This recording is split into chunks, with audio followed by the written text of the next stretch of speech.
रे किस्मत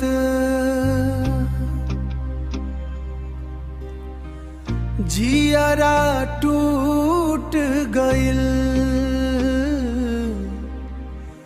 तोहरा बिना ए जान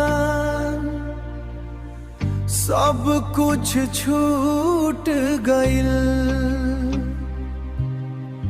रोवत रहली अखिया रात भर निंदिया न आइल हो, निंदिया न आइल हो। तू छोड़ के गइलू जब से दिलवा घबराइल हो। खाली पड़ल बयंगना हमार सुना लागेगा हो। तोहरा बिना ए सजना जीना लागे दावा हो।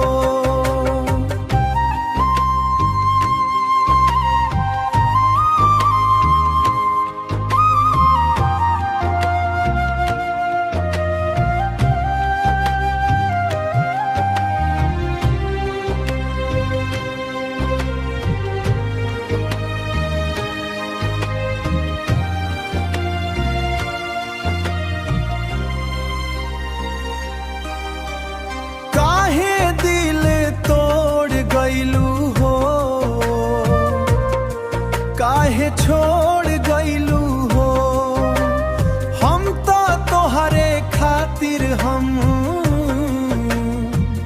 दुनिया से लड़ गइलू हो। अब तो धड़कन कहेला तू वापस साजा हो। टूटल दिल के टुकड़ा फिर से जोड़ जाओ। टूटल दिल के टुकड़ा फिर से जोड़ जाओ। हाय रे किस्मत काहे दिल तोड़ गइलू हो, काहे छोड़ गइलू हो। हम तो तोहरे खातिर दुनिया से लड़ गइलू हो। अब तो हर धड़कन कहेला तू वापस आ जाओ। टूटल दिल के टुकड़ा टूटल दिल के टुकड़ा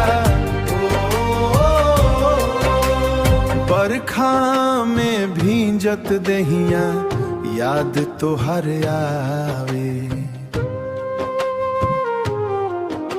पुरन का ओह बातन से दिलवा रोवे जावे।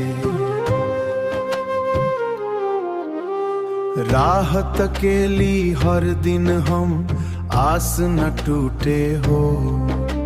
नाम तो हर लेत ले ससिया छूटे हो। चिट्ठी न संदेशा आयल कैसन प्यार रहल। हमारा दिल के दर्द ये जान तोहरा से हार रहल।